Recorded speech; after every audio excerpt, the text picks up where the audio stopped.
할렐루야. 오늘 드릴 설교의 제목은 광야의 예수 그리스도입니다. 본문은 마태복음 4장 1절로 11절의 말씀입니다. 그때에 예수께서 성령에게 이끌리어 사탄에게 시험을 받으러 광야로 가사 40일을 밤낮으로 금식하신 후에 줄이신지라. 시험하는 자가 예수께 나와서 이르되 내가 만일 하나님의 아들이거든 이어든 명하여 이 돌들로 떡덩이가 되게 하라.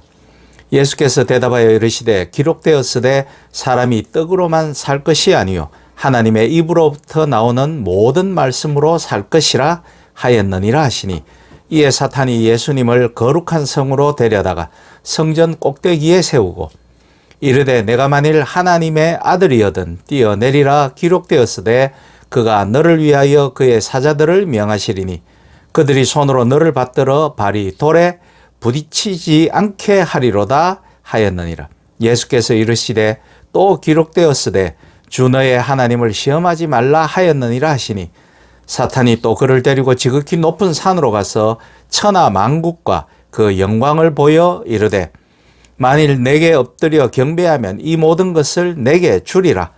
이에 예수께서 말씀하시되 사탄아 물러가라. 기록되었으되 주 너의 하나님께 경배하고 다만 그를 섬기라 하였느니라. 이에 사탄은 예수님을 떠나고 천사들이 나와서 수종드니라. 아멘.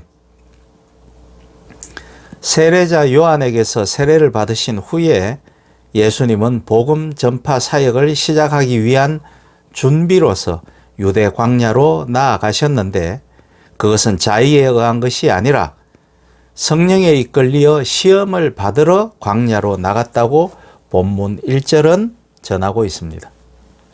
성경에 보면 시험에는 두 가지 단어가 나오는데, 하나님이 주시는 시험, 곧 테스트고, 사탄이 주는 시험은 temptation, 유혹이라고 보면 되겠습니다. 엄격한 의미에서 하나님의 시험은 오히려 사람을 굳세게 한다라는 의미를 가진 연단이라고 보는 것이 올바른 표현일 것입니다. 광야 시험은 사복음서에 동일하게 나옵니다. 광야는 이스라엘에게 하나님이 주시는 시련을 만나는 곳입니다. 이 시련을 통해서 이스라엘은 살아계신 하나님을 만나죠. 모세가 하나님을 만난 곳도 광야였고, 출애굽한 이스라엘이 하나님의 십계명을 받은 곳도 시내산 광야였으며, 엘리야 역시 광야의 로뎀나무 아래서 죽기를 청하였으나 하나님으로부터 위로를 받은 곳이 바로 광야였습니다. 광야에서 하나님의 사람들은 일상적인 삶으로부터 격리되고 연단받으면서 하나님을 만났습니다. 예수께서도 이러한 이스라엘의 전통에 따라 하나님과의 깊은 영적인 교제 속에서 공적 사역을 위한 자기 연단을 위하여 광야로 가셨던 것입니다. 우리는 예수께서 메시아이시고 하나님의 아들이니까 광야에 시험 같은 연단이 필요 없을 줄로 생각합니다. 그러나 이러한 생각은 성경의 내용을 먼저 아는 데서 오는 결과론적인 사고방식이죠. 복음서 기자들은 그런 신으로서의 예수님에 관하여 알려주고 있습니다. 광야로 나간 예수님은 신성을 가졌으나 어디까지나 우리와 똑같은 육신을 입은 인간이었습니다. 그러므로 그는 인간으로서 당해야 할 기본적인 욕구에 의하여 시험에 들 수 있었습니다. 히브리서 기자는 예수님을 아무런 고통이나 갈등 없는 초월자로만 묘사하지 않습니다. 그는 우리와 같이 모든 일에 우리와 똑같이 시험을 받으신 이로되 죄는 없으시니라고 히브리서 4장 15절에서 정언하고 있습니다. 광야에서 예수님이 받으신 세 가지 시험의 정체는 바로 사탄이 가지고 있는 이 땅 위의 권세를 상징합니다. 즉 사탄이 가지고 있는 모든 권세가 이 세 가지 시험에 대표적으로 함축되어 있는 것이죠. 이 시험은 육체를 가진 인간의 약점을 교묘하게 파고듭니다. 사탄의 첫 번째 시험은 40일을 금식하신 예수님에게 돌을 떡덩어리, 즉 빵으로 바꾸게 하라는 것입니다. 하나님의 아들이신 예수님께서 돌을 빵으로 바꾸는 것은 아주 쉬운 일이죠. 그러나 예수님은 사람이 빵으로만 살 것이 아니요 하나님의 입으로부터 나오는 모든 말씀으로 살 것이니라고 신명기 8장 3절의 말씀으로 이 사탄의 유혹을 물리칩니다. 삶의 충족성은 빵, 경제만으로 되는 것이 아니죠. 역사적인 정복자들이나 위대한 정치인들, 기업가들과 같은 사람들을 보면 그들이 막대한 영토와 권력과 부를 쟁취한 후엔 더욱 고독하고 삶을 번민하며 채워지지 않는 영혼의 갈망이 있었다라는 것을 우리는 잘 알고 있습니다. 마귀의 두 번째 시험은 예수님을 성전 꼭대기로 데리고 가서 시편 91편 11절로 12절의 말씀을 이용하여 천사가 구해줄 터이니 걱정하지 말고 뛰어내리라고 유혹합니다.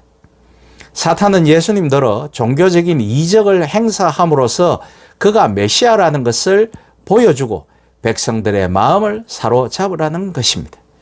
이 시험은 영광의 메시아의 길을 가라는 것입니다. 이적을 행함으로 사람들에게 메시아라는 사실을 보여주고 사람들의 마음을 사로잡으라는 것입니다. 이에 대하여 예수님은 이번에도 신명기 6장 16절 내 하나님을 시험하지 말라라는 말씀으로 사탄의 유혹을 극복합니다. 진정한 종교는 이적을 통하여 증명되는 것이 아니라 십자가적 희생을 통하여 증명될 수 있는 것입니다.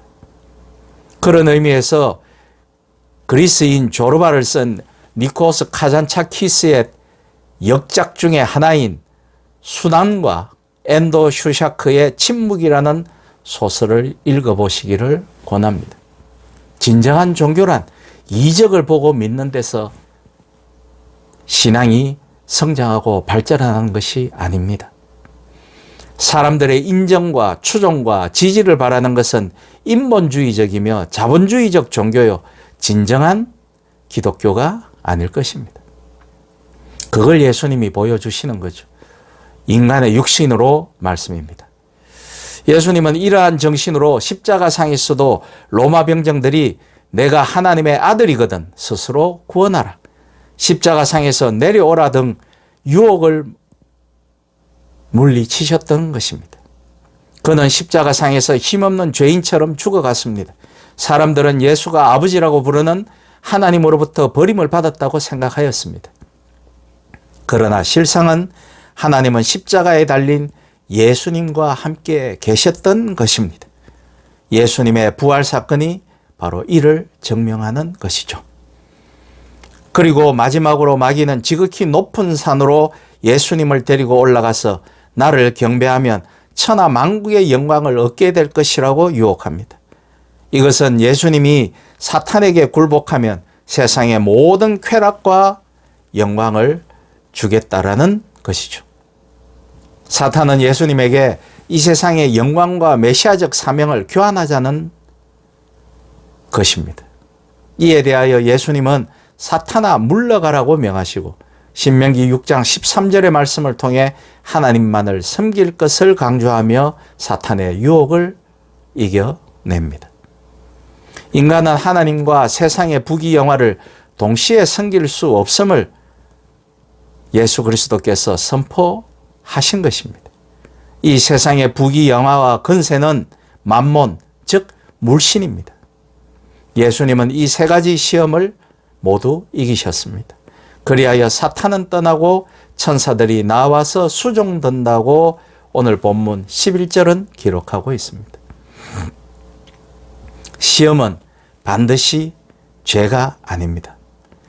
죄의 시험이란 육신을 가진 인간에게 누구에게나 다가오는 법입니다. 단지 우리가 자유의지를 가지고 그것에 허용을 하지 않을 때 죄는 우리와 아무런 상관이 없는 것이 됩니다.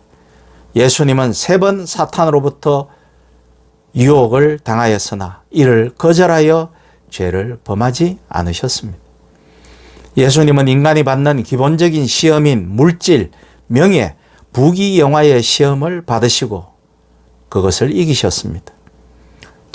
독일의 순교 신학자인 디트리히 본 회퍼 목사는 광야의 3가지 시험은 인간이 받는 기본적인 시험을 예수님께서 받으셨고 이것을 이기셨다고 해석합니다. 인간이신 예수님은 아담이 실패한 기본 유혹과 시험에 승리하시고 우리들에게 하나님의 자녀가 되는 구원의 길을 여신 것입니다. 시험이란 육신을 가진 인간에게 매 순간 다가오죠. 물질의 시험, 명예의 시험, 부귀영화의 시험은 육신을 가진 인간에게는 필연적인 것이기 때문이죠. 우리의 욕망이고 우리의 욕구이기 때문입니다.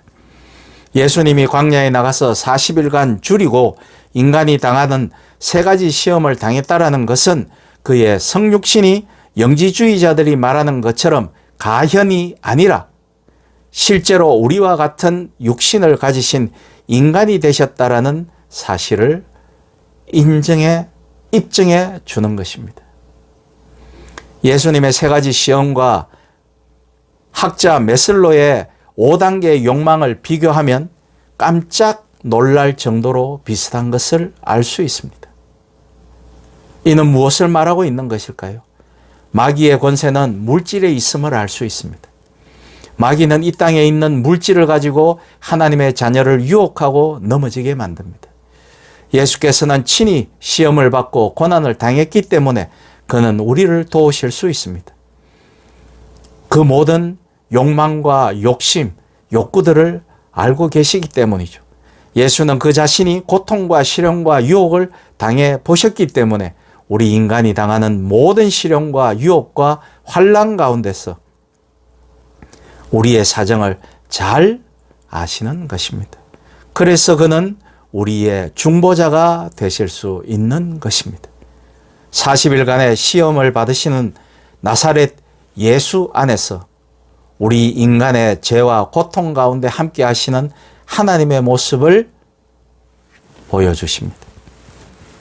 하나님은 우리와 떨어져 초연히 계시고 죄인인 우리를 벌하시는 하나님이 아니라 바로 예수 그리스도 안에서 우리 인간의 고난과 고통의 현장 가운데 우리와 함께 계시는 분이십니다. 하나님은 우리를 허물과 고통을 면제해 주시는 분이 아니라 우리가 고통의 골짜기를 인내와 믿음으로 지나가도록 돌보시는 공감하시는 하나님이십니다.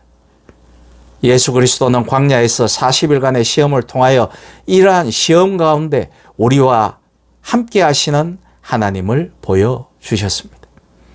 예수님 자신이 인간이 받는 시험을 받으심으로 그는 손에 잡히지 않는 환상과 상상의 가연적인 인간이 아니라 실제로 육신으로 오신 하나님이시라는 사실을 똑똑히 증명하고 있는 것입니다. 이러한 40일간의 예수님의 광야 시험은 초대 교회 내 영지주의자들이 주장한 그리스도가 영으로만 우리 가운데 왔다라는 주장이 거짓임을 구체적으로 증명해 주고 있습니다. 예수 그리스도는 육신으로 오신 하나님이십니다. 하나님 자신이 인간이 당하는 시험과 유혹에 자신을 던지셨습니다. 그리고 시험을 이기신 것입니다. 인간으로서 말이죠. 여기에 우리는 예수 그리스도 안에 우리와 함께 하시는 임마누엘의 하나님을 발견하게 되는 것입니다.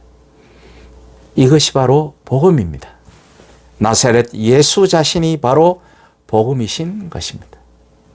바라기는 우리 주 예수 그리스도의 본을 받아 우리를 끊임없이 무릎 꿇리려는 사탄의 세력을 이기고 우리가 가진 세상적 욕망을 극복하기 위해 제자도를 실천하는 저와 여러분이 되실 수 있기를 예수 그리스도의 이름으로 축복드리며 부탁드립니다. 아멘.